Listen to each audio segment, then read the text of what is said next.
ktorá je jedna priamo pred pódium, potom ďalšia v diagonálnom kolobisku.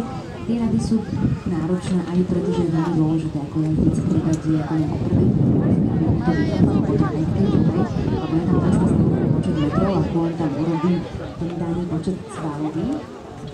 Môžeme to mať konkrétne výklady pódium.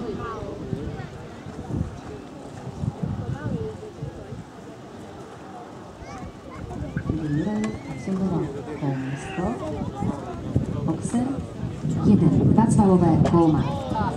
Keby priniesol koňa zle už k tomu prvému boxeru, potom by mu to vôbec nevychádzalo, čiže tie rady sú dôležité aj fajn, pretože to absolvuje rovnako ako celý parkour, to už máme penalizáciu 4 trestné body za zlodené.